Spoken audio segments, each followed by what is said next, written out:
Ok.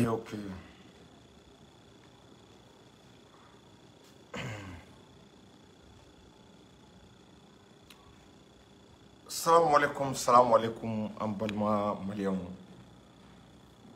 Non ka soro aw be yan ma yini aw fe aka vidéo aka a partager kojugu aka vidéo aka chare a balmakɛ ni aw denkɛ do amara sila jury chercheur ante sɛgɛn ante ɲina an bɛ Maliko kɛlɛ la an ye Faransi kɛlɛ cogo cogo n'an ma bɔ CFA la an bɛ fu la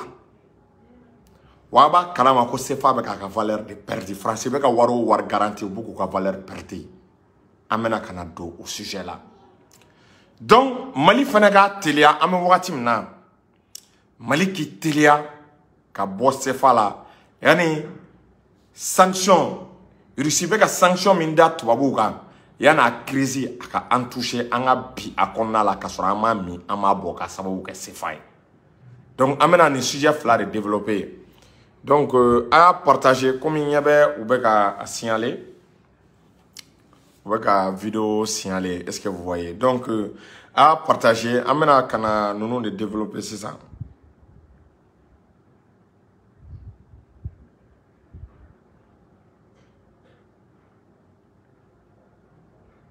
Ok. An ka foli belebele bɛ Cheikh Tiyami Aidara Serifukɛ ala y'a sɔn kabako fura la fura min n'a ka ɲi bana baden ma tension diabète furudimi rɛndimi kɔdimi Serifukɛ ka numéro ye 78 78 03 03 donc kankoman tɛ nɔrɔ dɔnkili la gansan n'a y'o wele ani Cheikh Tiyami Aidara an n'a ka mɔgɔw bɛ ɲɔgɔn sɔrɔ ni ala sɔnna o tɛmɛlen kɔ an ka foli belebele bɛ se Lasana Kanɛ ma an ka Cheikhu belebele bɛ Segu a bɛ ka baara min kɛ transition ye anw kɔni anw ti ɲina a baara kɔ wa k'a fɔ an ka fanga ye n'u bɛ ko o ko kɛ u k'u sara Lasana Kanɛ la bonya ka ɲi ko bɛɛ la tant que u b'u sara Lasana Kanɛ la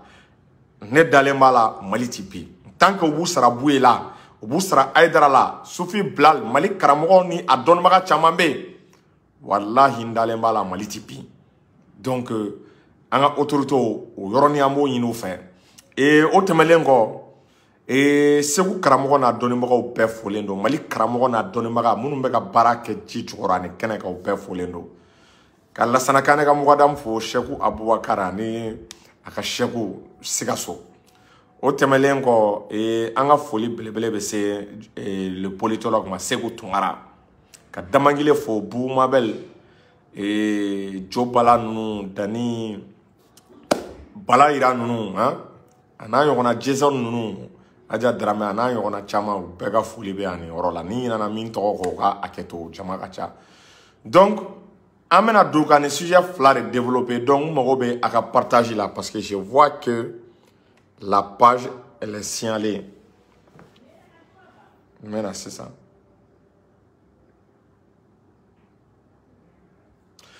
donc malidenw an bɛna ka n'an da don sujet dɔ la sujet sensible sujet important don sujet min n'a mago bɛ partage la i b'a dɔn an ye Faransi kɛlɛ cogo o cogo an ye tubabuw kɛlɛ cogo o cogo ani stratégie fɛn fɛn nana malidenw an bɛ baara o baara kɛ n'an m'an yɛrɛ ta ka bɔ CFA la a baara bɛɛ bɛ kɛ fu ye an kana Amerika an ye Faransi gɛn militairement ye mais n'an ma b'u ka CFA la u bɛ tila k'a dabiri an da la parce que an ka économie contrôlelen bɛ Faransi bolo à travers le CFA CFA de kɛlen bɛ sababu ye Faransi k'an ka économie tourner Faransi k'an ka économie contrôler Faransi ka Mali économie ka a sago ye aw b'a kalama à chaque fois ni Mali bɛ CFA utiliser ni Mali matière première ou an ka dugu jukɔrɔ nafolo n'olu bɛ yɛlɛma ka kɛ CFA ye a b'a kalama Faransi ma baara kɛ foyi foyi a sigilen gansan kɛmɛ kɛmɛ sara la Faransi bɛ 50 sɔrɔ Faransi ma wasi a ma sɛgɛn a t'a dɔn CFA bɛ nafa min ɲan ye a t'a dɔn an bɛ gɛlɛya min na anw b'a kalama anw ka wari o wari bɛ ka bɔ Faransi bɛ 50 sɔrɔ o la gratuitement a ma foyi kɛ anw dun n'o o de bɛ kɛlɛ la bi an bɛ wagati min na anw n'o ka sɔ tɛ ka fi daga kelen kɔnɔ anw n'o bɛ ka diɲɛ kan an bɛ ka sinikanw fɔ ɲɔgɔn ye anw n'o bɛ ka écarter diɲɛ don o don mun b'a to an bɛ gulon tuguni u ka monnaie la mɔgɔw tɛ min dɔn n bɛna révélation dɔ de kɛ aw ye bi a révélation n'i y'a ta k'a lajɛ aw b'a kalama c'est-à-dire CFA bɛ ka garantie ni euro de. Mais actuellement tellement que Russie ka sanction bɛ ka digi tubabu la. Russie bɛ ka France sanctionner, a bɛ ka Europe sanctionner, a bɛ ka États-Unis sanctionner. O sanction ninnu kɔnɔna la a b'a kalama dollar bɛ ka bin, euro bɛ ka bin. A b'a kalama anw ka CFA sɛmɛlen bɛ euro de la, euro bɛ ka chuter. Ni euro chutera diagoya, est-ce qu'il y a pas mon CFA bɛ chuter. Ni dollar chutera diagoya a bɛ senti CFA kan. Bon n'o ka sɔrɔ an tɛ ka ninnu ka monnaie dun, an t'u ka wari dun, u tɛ k'an ka wari garantie. Aw b'a kalama an bɛ nin période min kɔnɔna la normalement Mali kun kan ka hɛrɛ de sɔrɔ. Mali kun kan ka fɛnw sɔrɔ nɔgɔya la. Mais à chaque fois Mali bɛ CFA utiliser dongo do gɛlɛya de bɛ dongo do a b'a mɛn ko fɛnw prix yɛlɛna parce que CFA a prix bɛ ka bin, CFA bɛ ka dévaluer. N'i y'a ta k'a lajɛ est-ce qu'il y'a fɔ mɔgɔw tɛ min dɔn. L'euro est en perte de vitesse. Tubabu bɛ ka wari min di n'o euro ye. O bɛ en perte de vitesse. Information dɔ bɛ yen. Jamana dɔw bɛ yen, jamana damadɔ faralen bɛ ɲɔgɔn kan. CEDEAO équivalent Afrique centrale la. Mɔgɔw tɛ min dɔn. N'a bɛ fɔ a ma ko CEMAC. Est-ce qu'il y'a faamu? O CEMAC la, olu bɛ CFA qualité min dun. Est-ce qu'il y'a faamu? O CFA qualité, a b'a kalama, o bɛ ka chuter de 21%. Kɛmɛ kɛmɛ sara la. Mouane kele est-ce qu'il y a comme a valeur bɛ ka bɔ a la face au dollar, est-ce qu'il y a comme donc au kele CEMAC jamanao CEMAC la n'i y'a ta k'a lajɛ Tchad ninnu b'o la, Afrique centrale ninnu, Tchad ninnu ka se Botswana ninnu ma, ka se Burundi ninnu ma, est-ce qu'il y a comme olu de bɛ CEMAC constitué, CEDEAO équivalent Afrique centrale niveau la. Donc i b'a ye k'a fɔ olu bɛ ka wari min dun ni o wari fɛnɛ garantilen bɛ est-ce qu'il y'a faamu u bɛ ka CFA min dun n'a CFA garantilen bɛ dollar fɛ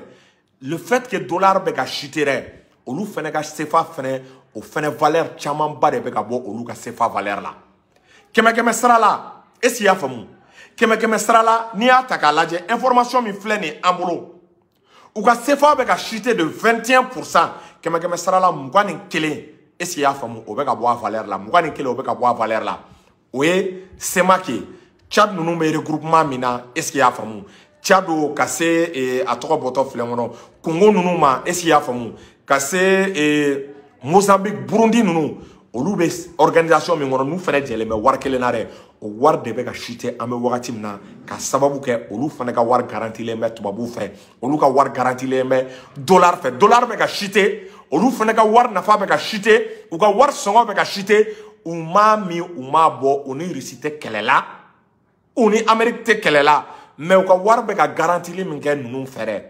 u ka war de be ka chute dien dongo do fon prix be ka ele wa u ka deti u ka juru uga juru to be ka augmenter de dien dongo do gɛlɛya de be ka ta est-ce qu'il y a famu dɔ de be ka fara uga juru a pourcentage ka u kan ka sara ni wari min ye o wari de be ka caya dien dongo do o tɛmɛlen kɔ maintenant ko 420 milliards d'augmentation de dette camerounaise est-ce qu'il y a famu à cause de la chute de l'euro ko 420 milliards a ye nin lamɛn ka yan dɛ 420 milliards aw b'a kalama est-ce qu'il y a famu o de farala Cameroun nga juru ka u kɛlen bɛ ka juru min ta u ye juru min ta tubabuw fɛ 420 milliards o de farala u ka juru kan ka sababu kɛ parce que u ka olu ka monnaie sɛmɛlen bɛ euro min na euro bɛ ka chuter euro valeur bɛ ka bɔ a la est-ce qu'il y a faamu euro bɛ ka bin euro bɛ ka dégrader euro bɛ ka dégrader a y'a kɛ to est-ce qu'il y a faamu donc o kɛra sababu ye Camerounais olu ka juru dɔ de bɛ ka fara kan donc an bɛ contexte min kɔnɔna la i b'a kalama plus est-ce qu'il y a faamu an bɛ CFA la plus Russiw bɛ ka tubabuw sanctionner plus CFA fɛnɛ dɔ de bɛ bɔ a valeur la plus CFA tɔ bɛ chuter de plus CFA tɔ bɛ jigin donc n'an kan ka sanni minnu kɛ anw mana taa kɔ kan k'an bɛ sanni kɛ ni CFA ye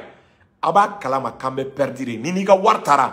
i tɛ se ka minɛn san kɔ kan an ka commerçants ɲininka dɔrɔn ala k'i ci e ni CFA ka taa k'e bɛ taa CFA falen Dubaï k'e bɛ taa CFA falen Chine c'est-à-dire maa min fa ye i yɛrɛ y'i yɛrɛ faga parce que CFA bɛ ka binne CFA prix bɛ ka chuter a fɔra ko euro de ka CFA garantie aw ni France bɛ kɛlɛ la aw ni ala cɛ France b'an garantie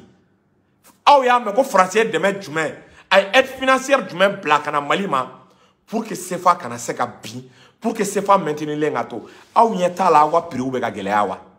aw ɲɛ tɛ diɲɛ don o don gouvernement mana prix sigi commerçants bɛ prix bɔ o la commerçants bɛ prix augmenter parce que commerçants mana taa yɔrɔ o yɔrɔ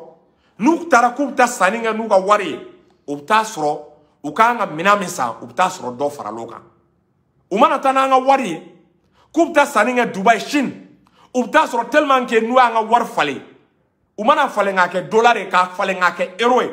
i b'a ye k'a fɔ an ka wari tɔ wari min b'u bolo wari tɔ bɛ jasi de wari tɔ bɛ nagasi de donc wari min bɛ t'u bolo u tɛ se ka sanni ɲɛnama kɛ ni o ye o de la an ka commerçant dɔw bɛ système kɛ ils préfèrent k'u ka wari don sanu na Mali kɔnɔ u b'u ka wari don sanu na Mali kɔnɔ ka taa ni o sanu ye Dubaï n'u n'o sanu taara Dubaï o la sanu ta valeur perdue u bɛ sanu feere Dubaï est-ce que i y'a faamu ni dɔ ma fara valeur kan dɔ tɛ bɔ a la n'u ye sanu feere Dubaï i b'a ye u bɛ sɔrɔ ka mun de kɛ u bɛ sɔrɔ k'u ka minɛnw san u bɛ sɔrɔ k'u ka achat kɛ parce que n'u y'a kɛ ni an ka CFA ye i b'a ye k'a fɔ olu tɔ u bɛ perdre de u tɔ u bɛ bin u tɔ u bɛ dɛsɛ